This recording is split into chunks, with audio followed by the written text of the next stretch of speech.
Ella creyó que sus excusas de «trabajo hasta tarde» pasarían desapercibidas. No solo descubrí la verdad, la registré con cada detalle. Hoy su amante se esconde, su empleo se vino abajo y tuvo que regresar con sus padres.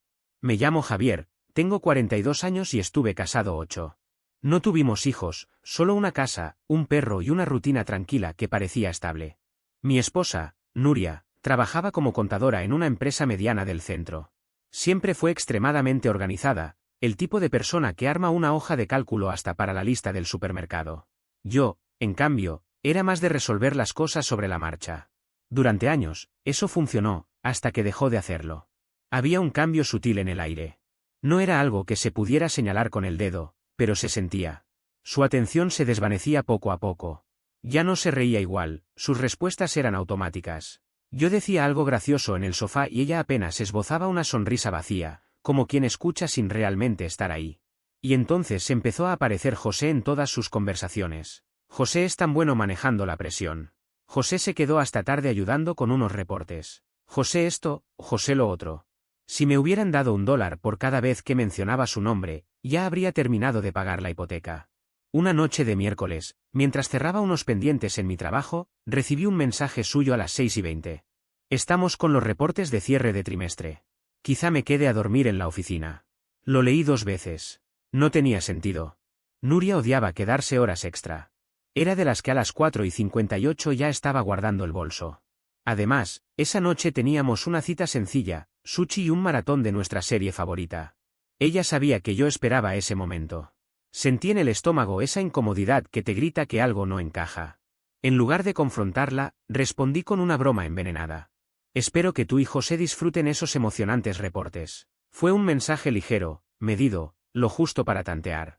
No tardó ni un minuto en llamarme. Hola, dijo con una voz demasiado animada. Qué gracioso eres, ¿por qué dijiste eso? Porque esta semana mencionaste a José unas 20 veces, contesté reclinándome en mi silla. Supuse que él también estaría en la oficina. Hubo un silencio breve, el tipo de silencio que huele a mentira improvisada. Ah, no, él no está. Creo que hoy trabajó desde casa, respondió nerviosa. Ya veo. Así que te toca a ti quedarte. Sí, ya sabes cómo es, soltó una risa forzada. Yo terminé la llamada tranquilo, pero por dentro algo se encendió. Esa voz aguda y tensa no era la de siempre. Y Nuria jamás fue buena mintiendo.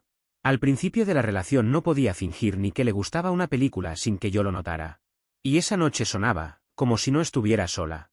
Pude haberla enfrentado ahí mismo. Pude pedirle una videollamada, una foto en la oficina, una prueba. Pero no. Aprendí hace tiempo que reaccionar con emoción solo alimenta el caos. Yo no discuto. Observo. Porque la verdad siempre termina saliendo. Abrí nuestra cuenta compartida de telefonía y activé la función de localización que habíamos usado en algunos viajes. Ella había olvidado que aún seguía encendida. Una parte de mí ya sabía que iba a encontrar. Cuando alguien empieza a alejarse, su rutina se transforma, horarios distintos, nuevos lugares, excusas poco creíbles. Su ubicación no estaba en la oficina. Estaba en Red Lantern, un restaurante elegante al otro lado de la ciudad, con estacionamiento con valet y precios que parecen broma. Sushi que cuesta lo mismo que llenar el tanque del auto. Ella, la que tenía que hacer reportes, estaba en una cena. 1 hora más tarde me escribió. Sigo trabajando, estoy agotada. Creo que me quedaré a dormir aquí. En la sala de descanso, claro, con sake importado y tempura de camarón de $40. No respondí. Solo me quedé sentado en el sofá, viendo cómo el puntito azul en el mapa no se movía durante más de 2 horas. Luego se desplazó a la zona hotelera antes de volver a casa. Cuando llegó, soltó una risa nerviosa antes de que yo siquiera preguntara algo. Empezó a hablar atropelladamente, como si necesitara llenar el silencio. Perdón, el software de reportes colapsó a mitad del trabajo. Fue una pesadilla. Tuve que rehacerlo todo, dijo, gesticulando como si aún estuviera estresada. Asentí despacio. Vaya, qué mal. Sí, respondió enseguida, con demasiada prisa. Y encima el internet empezó a fallar, así que tuvimos que usar un sistema de respaldo. Fue horrible. La observé atentamente mientras hablaba, las mejillas ligeramente sonrojadas, un perfume que no le pertenecía y un olor sutil que no tenía nada que ver con una oficina. Soja y sésamo, más parecido al de un restaurante elegante que al de un cierre de trimestre. Se dio cuenta de que la estaba mirando fijamente y añadió. Ya sabes lo estresantes que son estos reportes de fin de trimestre. Claro, respondí con calma. Seguro ese estrés sabe delicioso. ¿Qué? Preguntó, ladeando la cabeza. Nada, respondí con una sonrisa. ¿Tienes hambre? Negó demasiado rápido. No, bueno, comí algo antes. Se excusó diciendo que estaba cansada y caminó al baño. Al pasar cerca, volvió a llegarme ese aroma denso, caro, totalmente diferente a su habitual fragancia floral. Era un perfume de esos que solo se usan cuando alguien quiere impresionar a alguien más. La observé alejarse por el pasillo, y fue como presenciar una mala película, una actriz convencida de que domina su papel, aunque olvide la mitad de las líneas. La diferencia es que esa actriz era mi esposa y ese guión era mi vida. Más tarde salió de la ducha con pijama, fingiendo un bostezo. «Estás muy callado esta noche, ¿solo estás cansado?», preguntó. «¿Cansado? No sé, te ves un poco, no sé, sospechosa o algo así». Solté, casi riéndome de lo absurdo que sonaba. Ella fingió reír. ¿Sospechosa? ¡Qué tontería! Solo intento procesar la tragedia del software que colapsó, dije con ironía suave. Me dedicó una sonrisa fingida, de esas que no saben si están respondiendo a un chiste o escondiendo algo. Bueno, me voy a dormir. Deberías hacer lo mismo. Sí, enseguida, respondí, aunque no me moví. Esperé a que apagara la luz del cuarto. Entonces tomé mi teléfono y abrí la cuenta de José, el compañero de trabajo. Me había aceptado meses atrás, cuando todo aún parecía normal. No solía publicar mucho, pero esa noche lo hizo, una imagen borrosa de una mesa con iluminación tenue, copas de vino medio vacías, 2 platos, uno con sushi, otro con salmón a la parrilla, y en un rincón de la foto, apenas visible, la pulsera que reconocí de inmediato, la de Nuria. El pie de foto decía, nada como relajarse después de un largo día de trabajo. Buen vino. Buena compañía. La publicación llevaba 20 minutos activa. No sentí rabia, sino algo más frío, cálculo. Ya no era una sospecha, era una pista con hora, lugar y prueba visible. Tomé una captura y la guardé en una carpeta llamada Cosas del Trabajo, un lugar al que ella jamás entraría. Después apagué el móvil y me quedé sentado un largo rato. Si esto hubiera sido una novia, ya estaría bloqueada y sus cosas estarían en la acera. Pero un matrimonio es distinto, es un contrato legal con emociones pegadas encima. No se desarma así como así. Un divorcio no es solo decir adiós, es abogados, papeles, bienes y consecuencias. Y yo no iba a entrar en esa batalla con solo corazonadas. Necesitaba pruebas sólidas. En ese momento decidí que no la confrontaría. No todavía. Iba a dejar que siguiera cavando su propio hoyo. La gente que miente suele repetir sus historias, y ahí es cuando los detalles se derrumban. Y cuando eso pasara, yo estaría listo. Poco después, ella reapareció en el pasillo, medio dormida. ¿Vienes a acostarte?, preguntó. Sí, respondí, con una media sonrisa. Solo termino algo. Asintió y siguió su camino, convencida de que me había engañado. Cuando desapareció, susurré para mí mismo. Sí, terminando algo. Aquella noche dejé de ser el esposo confiado para convertirme en el hombre que recoge evidencia. Había pasado de la teoría a la preparación. La mañana siguiente, Nuria bajó de buen humor, tarareando mientras preparaba café, como si todo en su mundo fuera perfecto. Yo decidí seguirle el juego. ¿Cómo va ese gran proyecto?, pregunté distraídamente mientras revisaba el celular. ¿Qué proyecto?, preguntó con naturalidad fingida. El de anoche. El que estás trabajando con José. Por una fracción de segundo, se congeló. Apenas perceptible, pero lo vi. Luego, improvisó. Ah, sí, ese. Sigue en marcha. José sigue liderándolo. Asentí con fingida indiferencia. Debe gustarle mucho ese proyecto si te hace quedarte hasta tarde. Su expresión se endureció apenas un poco. ¿Estás insinuando algo? Para nada, respondí, tomando un sorbo de café. Solo suena como si estuviera muy encima de todo. Soltó una risita fingida. Estás siendo ridículo. Es solo trabajo. Por supuesto, respondí con una mueca. Solo preguntaba. Se quedó mirándome, esperando que la presionara. Cuando no lo hice, cambió de estrategia. Últimamente estás raro. Preguntas cosas como si me estuvieras investigando. ¿Qué te pasa? Casi me reí. Manual de mentiroso, invertir el rol. Solo pregunto por tu trabajo, dije con tranquilidad. Nada fuera de lo común. No, no lo es, soltó, alzando un poco la voz. Estás paranoico. Ya no confías en mí. Y ahí estaba la carta que sabía que jugaría, la de víctima. Como si ella fuera la herida y yo el villano. No reaccioné. No necesitaba hacerlo. Las pruebas hablarían por mí cuando llegara el momento. La observé durante unos segundos que parecieron mucho más largos de lo que realmente fueron. Permanecí completamente en silencio, sin cambiar la expresión de mi rostro. Ese tipo de quietud no es cómoda para nadie, es la clase de silencio que no exige, pero que pesa, que obliga a la otra persona a enfrentarse a sí misma. Ella empezó a moverse inquieta, cruzando y descruzando los brazos, respirando con un ritmo torpe, inseguro. Se notaba que no sabía si continuar gritando para mantener su postura o dar un paso atrás para calmar las cosas. Al final, decidí hablar. Con un tono suave, casi resignado, solté. Tienes razón. Tal vez estoy exagerando, lo siento. Fue como si le hubieran quitado un gran peso de encima. Sus hombros cayeron con alivio inmediato, y su rostro cambió de tensión a una falsa serenidad. Gracias, respondió, adoptando esa actitud de superioridad disfrazada de generosidad. Solo quiero asegurarme de que no te conviertas en uno de esos maridos controladores. Estuve a punto de reírme en su cara, pero me contuve.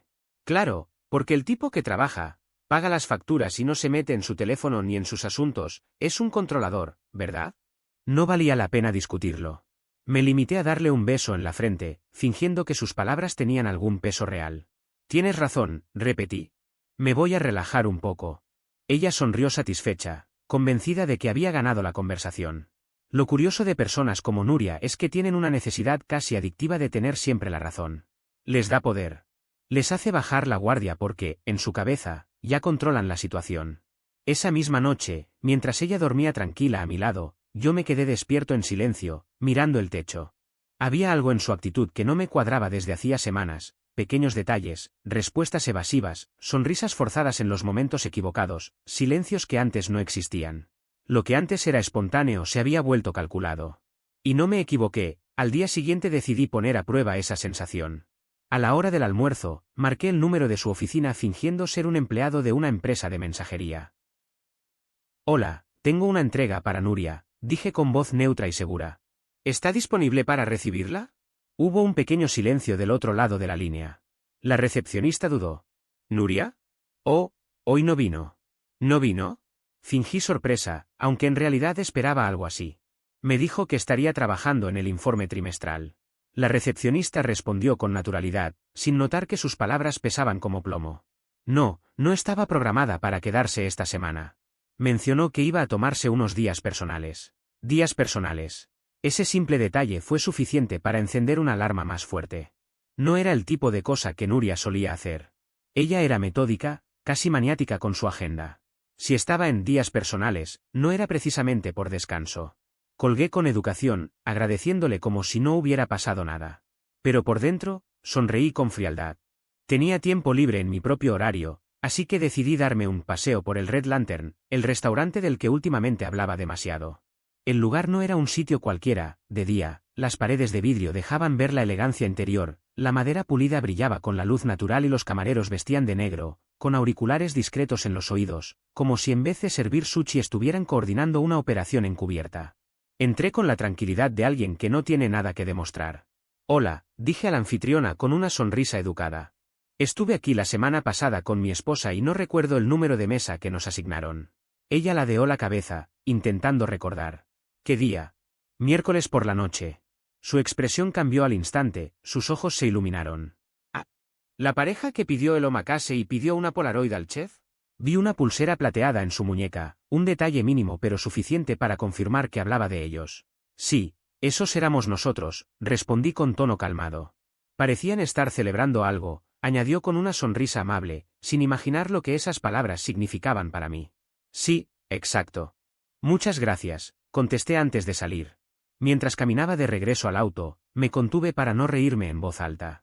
No solo estaba mintiéndome, se sentía tan cómoda haciéndolo que incluso dejaba rastros visibles. Nuria estaba celebrando con José en el mismo restaurante donde meses atrás habíamos ido a cenar juntos. Cuando llegué al auto, la rabia me rozó como una corriente eléctrica. Pero no dejé que me gobernara. Esto ya no era emocional. Esto era técnico, quirúrgico. Era una partida que ella ni siquiera sabía que estaba jugando. Tomé mi teléfono y escribí a mi abogado. Si alguien sospecha de infidelidad pero aún no tiene pruebas sólidas, ¿cuál es el primer paso legal más inteligente? Me llamó 10 minutos después. Él no es un abogado cualquiera, es un amigo de confianza y eficiente. Le conté una versión ligera de lo que pasaba. Documenta todo, me dijo con firmeza. No basta una sola imagen. Necesitas un patrón. Fechas, mensajes, capturas, movimientos bancarios. Todo lo que construya un relato sólido. Colgué agradecido. Me quedé en el auto observando a la gente entrar y salir del restaurante con sus almuerzos caros y sonrisas distraídas. Me pregunté cuántos de ellos llevaban una doble vida parecida a la de Nuria. Cuando llegué a casa esa tarde, ella ya estaba ahí, sentada en el sofá, deslizando el dedo sobre la pantalla de su teléfono como si su mundo fuera perfecto. Levantó la vista y sonrió. «Hola, ¿cómo estuvo tu día?», preguntó con naturalidad. «Productivo», respondí, devolviéndole la sonrisa que ya no significaba nada. Mientras ella fingía normalidad, yo pensaba en la carpeta nueva en mi computadora, llamada simplemente documentos. No era rabia. Era planificación. Una de las cosas que más se aprende en un matrimonio largo es conocer cada hábito de la otra persona. La rutina de lavandería de Nuria era inmutable. Los sábados a primera hora, antes de preparar el desayuno, arrojaba toda su ropa a la cesta como si corriera contra un cronómetro invisible. Aquella mañana decidí ofrecerme a ayudarla, fingiendo que quería ser más participativo. «Esto sí es raro», comentó entre risas desconfiadas. «¿Tú ayudando con la ropa?» «Intento ser un buen marido», respondí con naturalidad. Llevamos las cestas a la sala de lavado. Su bolsa de mano, ese accesorio que iba con ella a todas partes, estaba llena de ropa de gimnasio y atuendos de oficina. Siempre la había llamado su bolso multiuso, aunque en las últimas semanas había empezado a parecer más bien un escondite. Cuando salió de la habitación para buscar detergente, algo se deslizó del bolsillo lateral, un pedazo de papel doblado, o tal vez una foto. Cayó justo detrás de la secadora. Fingí que no lo había visto. «¿Todo bien?», preguntó al volver. «Sí», respondí, casi se me cae un calcetín. Más tarde, cuando se fue a su clase de yoga, volví a esa habitación. Moví la secadora unos centímetros. Ahí estaba. Una Polaroid doblada, con restos de pelusa. Me quedé mirándola un instante antes de tocarla. Sabía que lo que estaba a punto de ver no iba a gustarme. Cuando finalmente la levanté, sentí como mi mandíbula se tensaba. En la imagen aparecían ella y José, sentados en Red Lantern, con copas en la mano. Ella reía de una manera que hacía mucho no veía. Su felicidad era evidente, y no era conmigo. Él tenía la mano apoyada sobre la mesa, muy cerca de la suya, casi rozando sus dedos. En la parte trasera de la foto, con marcador negro, estaban escritas las palabras, «para siempre», J en el borde inferior, un pequeño sello de tiempo marcaba exactamente el mismo miércoles en el que vi su ubicación moverse hacia la zona hotelera. Y allí, en un pequeño corazón dibujado a mano, estaba encapsulada su traición, simple, cursi, pero devastadora. Solté una risa seca. José, el encantador ejecutivo, escribiendo frases de adolescente enamorado. Romántico, sí. Pero también torpe. Y esa torpeza me iba a servir. Saqué el teléfono del bolsillo, tomé una fotografía nítida por ambos lados, y con sumo cuidado, volví a colocar la foto exactamente en el mismo compartimento lateral del bolso donde debió haberse caído. No podía permitirme que ella supiera que lo había visto, si lo hacía, solo perfeccionaría sus métodos para ocultar mejor las cosas. Me quedé quieto unos segundos frente a la pared, respirando de forma lenta y controlada. Nunca fui de esos hombres que rompen objetos o golpean paredes por frustración, ya había visto demasiados comportamientos así y solo significaban una cosa: pérdida de control. Yo no estaba planeando un divorcio desde la rabia. Lo estaba planeando con estrategia. Aquella fotografía lo cambió todo. Antes solo contaba con sospechas e indicios vagos. Ahora tenía una prueba física, fechada y concreta, de su infidelidad. Y ese pequeño corazón dibujado lo hacía irrefutable. No podría fingir que fue un simple malentendido. Durante las horas siguientes, me dediqué a investigar más a fondo. Si José creía que podía jugar a tener una relación con mi esposa, yo quería saber absolutamente todo sobre él. Sus perfiles en LinkedIn, Instagram y en la web laboral eran fáciles de encontrar. Ya los había visto antes, pero esa vez observé cada detalle de fondo, buscando pequeñas pistas. Fue entonces cuando la encontré, una publicación etiquetada por una mujer llamada Elena. Su biografía decía: prometida de mi mejor amigo José, contando los días. Ahí estaba. Al entrar en su perfil, vi decenas de fotografías de compromiso, José con traje, sonriendo como si estuviera viviendo un cuento perfecto. No sabía si Nuria había visto eso y no le importó, o si simplemente lo ignoró. En cualquier caso, tomé capturas de todo, imágenes, descripciones, etiquetas, comentarios. Luego me quedé un momento frente a la pantalla, en silencio. Era casi irónico, mi esposa engañándome con un hombre que, a su vez, engañaba a su prometida. Dos personas mintiendo al mismo tiempo, creyendo que su pequeña aventura era especial. Mientras tanto, yo, desde la tranquilidad de mi escritorio y con una conexión a Internet, me estaba convirtiendo en la peor pesadilla de ambos. Esa tarde, ella llegó de su supuesto clase de yoga, usando un perfume distinto. Uno más intenso, con notas amaderadas, que no pertenecía a un estudio de yoga. ¿Cómo te fue en la clase? Pregunté sin apartar la vista del portátil. Bien, contestó rápido. Mucho estiramiento hoy. Me imagino, murmuré apenas audible. ¿Qué dijiste? Nada. Solo que me alegra que estés cuidando de ti. Su cuerpo se relajó al instante y esbozó una sonrisa confiada. Esa es la naturaleza de los mentirosos. Cuando creen que has dejado de mirar, bajan la guardia. Más tarde, mientras revisaba su teléfono sentada a mi lado en el sofá, me lanzó una mirada inquisitiva. Has estado muy callado últimamente. ¿Pasa algo? Nada. Solo estaba pensando en impuestos y reportes. Soltó una risita. Eres raro. Sí, respondí. Pero al menos soy honesto. No lo entendió. Nunca lo hacía. No tenía idea de que sus dos realidades paralelas estaban a punto de colisionar, una frente a un juez y la otra frente a un altar. Y lo mejor de todo era que no tendría que levantar la voz ni una sola vez. Ese era el verdadero poder, actuar sin escándalos.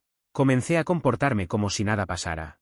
Mejor aún, como si todo estuviera perfecto.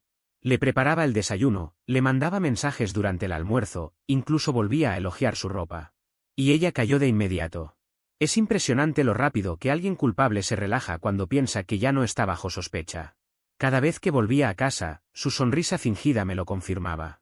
Creía que estaba ganando. Una noche, durante la cena, lancé un comentario casual. Ah, por cierto, mi empresa actualizó las políticas de recursos humanos. Agregaron una sección entera sobre relaciones en el trabajo. Increíble, ¿no? El tenedor se le quedó suspendido a medio aire. Oh, murmuré como si no le diera importancia. Supongo que demasiada gente se ha estado involucrando con compañeros. Eso es ridículo, dijo con una risa nerviosa. La gente adulta sabe controlarse. Sí, uno esperaría eso, respondí con tranquilidad. Volví a comer como si no hubiera notado su reacción. Esa sutileza era suficiente para que empezara a desmoronarse por dentro. Cuando se quedó dormida, encendí mi laptop y abrí un correo temporal que había creado días antes. Localicé el contacto de Elena a través de uno de sus registros de boda públicos. Ya conocía su nombre, pero en ese momento sentí que todo tenía otro peso. Empecé a escribir. Hola, Elena. No nos conocemos, pero necesito mostrarte algo. Creo que tu prometido, José, ha estado teniendo una relación con una compañera de trabajo llamada Nuria. Adjunto unas fotos que lo aclararán. Incluí la Polaroid y pulsé enviar. 10 minutos después, apareció la notificación, mensaje abierto. Minutos más tarde, una respuesta. Dios mío, gracias. Llevaba meses sintiendo que algo no estaba bien. Me encargaré de esto. Sonreí al leer esas últimas palabras. Sabía exactamente cómo se desenvolvería todo a partir de ahí.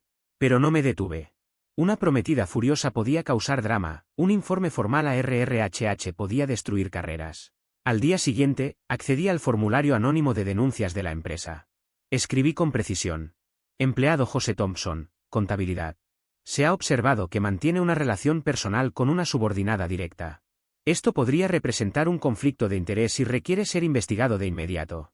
Revisé cada palabra para asegurarme de que sonara profesional, objetiva y creíble. Luego envié el informe. Durante los siguientes 2 días, todo estuvo extrañamente en calma. Nuria seguía actuando como si nada pasara, sonreía, tarareaba, fingía que su mundo no pendía de un hilo. Yo, mientras tanto, me limitaba a acompañar la farsa. Pero al tercer día, comenzaron a notarse las grietas. Llegó a casa pálida, inquieta, mirando el móvil como si esperara que explotara en cualquier momento. ¿Estás bien?, pregunté. Sí, solo fue un día difícil. Se volvió a caer el sistema. Vaya, dije. Curioso que ese sistema se caiga tanto cada vez que José anda cerca. Me lanzó una mirada filosa, pero no dijo nada y subió las escaleras. Esa noche fue el preludio de la tormenta. A la mañana siguiente, recibí un correo de Elena. Era corto y directo, ya está hecho.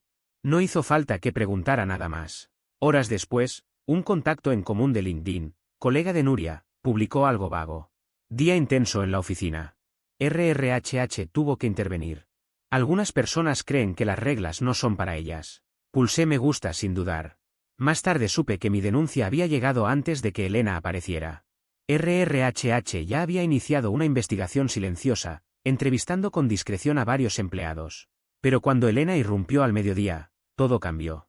Entró furiosa, exigiendo ver a José, y provocó una escena monumental en el departamento de contabilidad. Él intentó negarlo, pero ya no tenía escapatoria.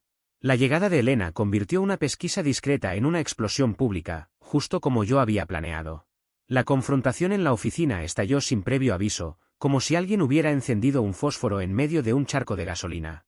Lo que empezó siendo un intercambio tenso de palabras, en cuestión de segundos se transformó en una escena caótica. Se escucharon gritos, hubo lágrimas y, de pronto, el anillo de compromiso salió volando por el aire y rebotó contra la superficie del escritorio con un sonido metálico que pareció marcar un punto de no retorno. Alguien de recursos humanos llamó a seguridad. 2 guardias aparecieron con rostros pétreos, acostumbrados a intervenir en ese tipo de situaciones sin hacer preguntas. La escoltaron fuera del edificio mientras intentaba mantener la compostura, aunque era evidente que estaba al borde del colapso. Apenas se cerró la puerta tras ella, Recursos Humanos citó por separado a José y Nuria para interrogarlos sobre lo ocurrido. A las 5 de la tarde, la oficina entera era un hervidero.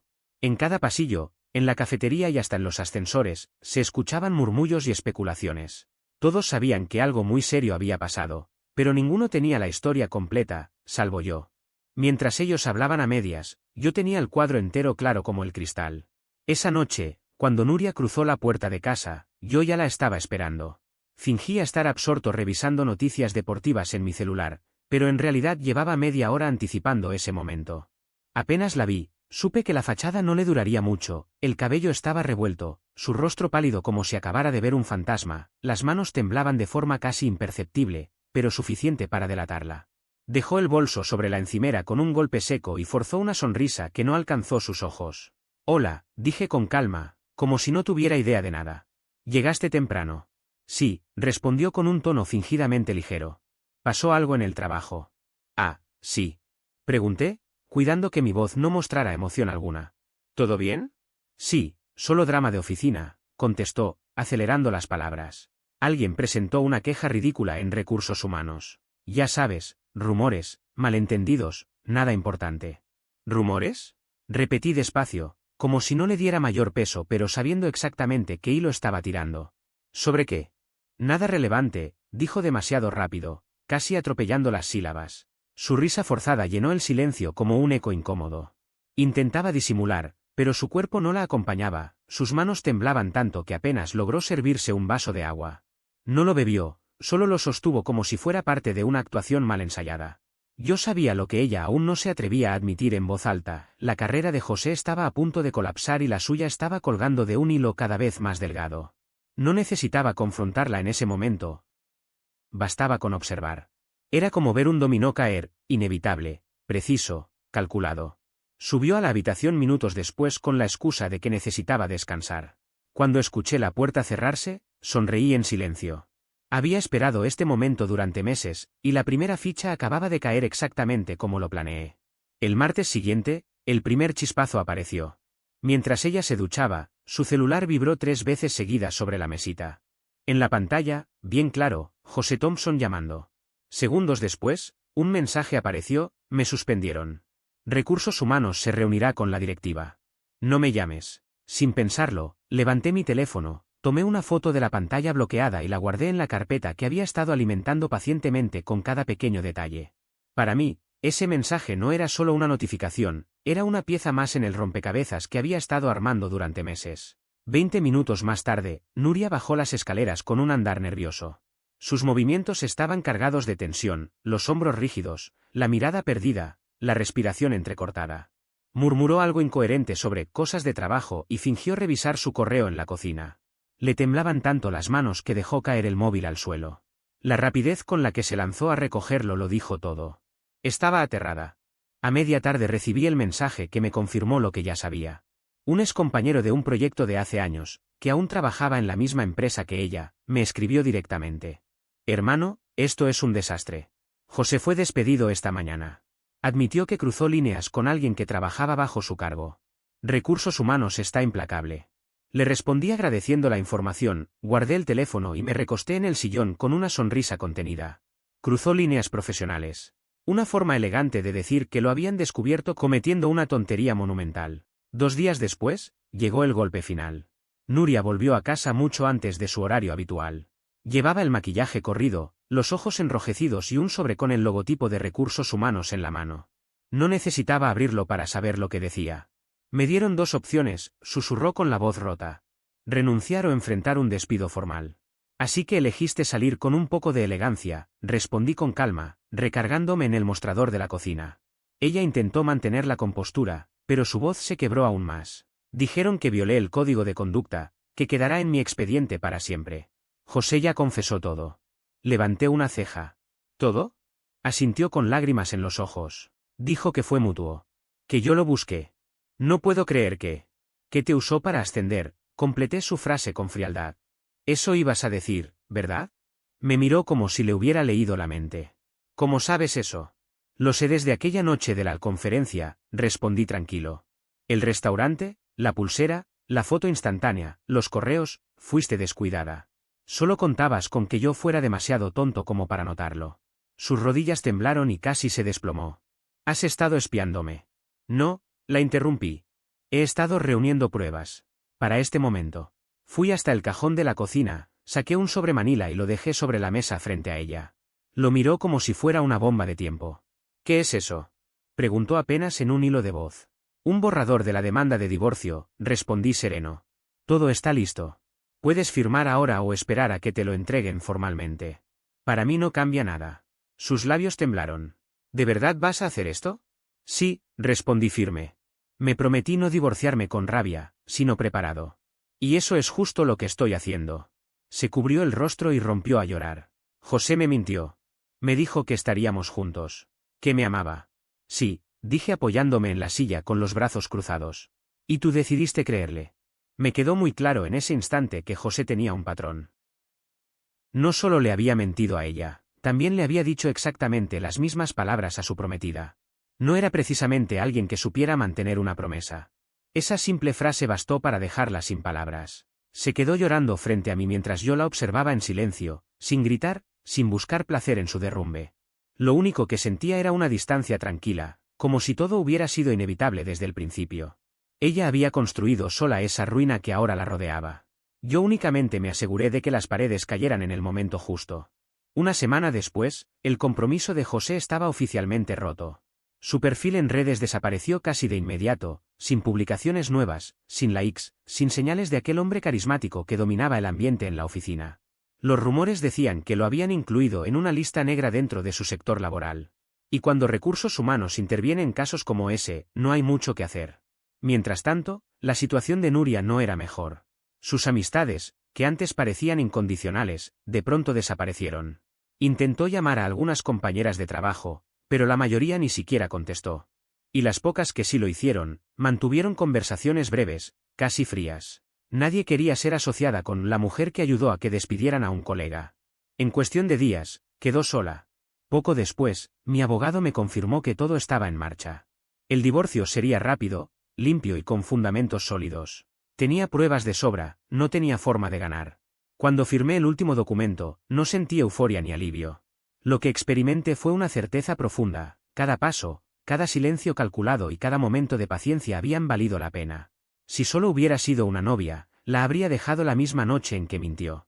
Pero un matrimonio era distinto, exigía resistencia, y esa estrategia finalmente dio frutos. José estaba sin trabajo. Nuria, desempleada, aislada y cargando con su propia vergüenza. Y yo, por fin, era libre. No había rabia, ni dudas, ni ese nudo constante en el estómago. Solo una calma inmensa, una paz que superaba cualquier idea de venganza. 6 meses más tarde, mi vida había recuperado un ritmo tranquilo. Pero esta vez era un silencio bueno, de esos que no oprimen el pecho ni encienden la paranoia cada vez que suena una notificación. Mis mañanas tenían orden otra vez, gimnasio, café, trabajo y tranquilidad. Sin mensajes fuera de hora. Sin la obligación de fingir que todo estaba bien mientras mi intuición me gritaba lo contrario. La gente suele decir que el tiempo lo cura todo, pero en mi caso no fue el tiempo, fue la claridad. Ver cómo todo se desmoronaba tal como debía fue una medicina más efectiva que cualquier disculpa vacía. En el trabajo las cosas también mejoraron. 2 meses después de finalizar el divorcio, recibí un ascenso. Mi jefe me dijo que volvía a parecer vivo, y la verdad es que tenía razón. Cuando dejas de convivir con alguien que te miente, hasta tu rostro cambia. Dormía mejor, comía mejor, y sobre todo, me reía de verdad. Risas reales, no esas forzadas para no incomodar a nadie. Mientras yo reconstruía mi vida, Nuria vivía algo muy diferente. Me enteré por conocidos de que José la había abandonado después de perder su empleo. Había intentado ofrecer servicios freelance, pero nadie quería contratar a un tipo envuelto en un escándalo de recursos humanos. Pasó de ser la promesa de la oficina a publicar frases motivacionales en LinkedIn en menos de un mes. Nuria, por su parte, regresó a vivir con sus padres, perdió sus ahorros, cortó lazos con la mayoría de sus excompañeros y no se atrevía a aparecer en ningún evento laboral. Yo no la espiaba, simplemente escuchaba lo que otros comentaban. La mejor amiga que alguna vez me había dicho, con tono orgulloso, que Nuria por fin había conocido a un hombre de verdad, refiriéndose a José, ahora salía con un tipo que había trabajado bajo sus órdenes. Así supe que Nuria estaba sin empleo. Un día me crucé con esa amiga en una cafetería y me dijo directamente, no está bien, sus padres están preocupados. Apenas sale de casa. Dice que no soporta las miradas de la gente. Yo solo asentí y respondí, eso debe ser difícil. Ella esperó que dijera algo más, tal vez una muestra de compasión, pero no hubo nada.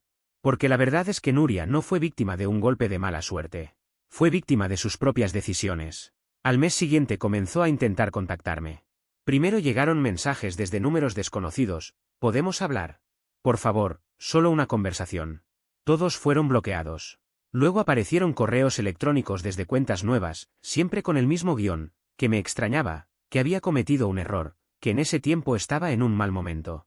El que más me impactó, aunque no por tristeza, sino por ironía, decía, fuiste el único hombre que realmente me quiso. Y sí, era cierto. Y por eso mismo perdió todo. Cuando vio que no respondía, escaló su estrategia. Una tarde, mientras cocinaba, sonó mi teléfono. Era Teresa, su madre. Dudé en atender, pero lo hice por simple curiosidad. Hola, soy Teresa, dijo, con un tono forzadamente educado, solo quería decirte que Nuria no está bien emocionalmente. Guardé silencio unos segundos antes de responder. Lamento escuchar eso, contesté al fin. Habla mucho de ti, continuó ella. Creo que se arrepiente de todo. Está viendo a una terapeuta ahora. Me alegra que esté recibiendo ayuda, la interrumpí con suavidad, pero ya no formo parte de esa historia. Hubo un suspiro leve al otro lado de la línea. Lo entiendo. Solo pensé que quería saberlo. Y te lo agradezco. Le deseo lo mejor. Colgué antes de que la conversación se convirtiera en un intento de manipulación emocional. Aprendí que hay personas que no lamentan lo que hicieron, sino lo que perdieron. Mi paz estaba por encima de todo. El tiempo siguió su curso. Conocí a alguien nuevo unos meses después, una amiga de una compañera de trabajo. No era una persona que buscara llamar la atención ni que viviera rodeada de drama. Era tranquila, auténtica, de esas que no necesitan girar su celular boca abajo cada vez que reciben un mensaje. El divorcio no me destruyó, me afiló. Me quitó el ruido, me devolvió la claridad y me hizo más fuerte. Mientras Nuria lo perdió todo persiguiendo la validación de un hombre que solo la utilizó, yo recuperé cada pedazo de mí gracias a la paciencia. Cada sonrisa fingida, cada respuesta calculada, cada vez que decidí morderme la lengua en lugar de explotar, fue lo que me permitió salir de todo aquello con pruebas, con dignidad y con la cabeza en alto. Hoy, cuando aparece su nombre en la carpeta de spam o recibo algún mensaje que empieza con hola, soy yo, simplemente lo borro. Sin rabia. Sin curiosidad. Sin nostalgia. Solo con la certeza de que ese es el mejor final posible, el que no necesita explicaciones. El que huele a cierre definitivo.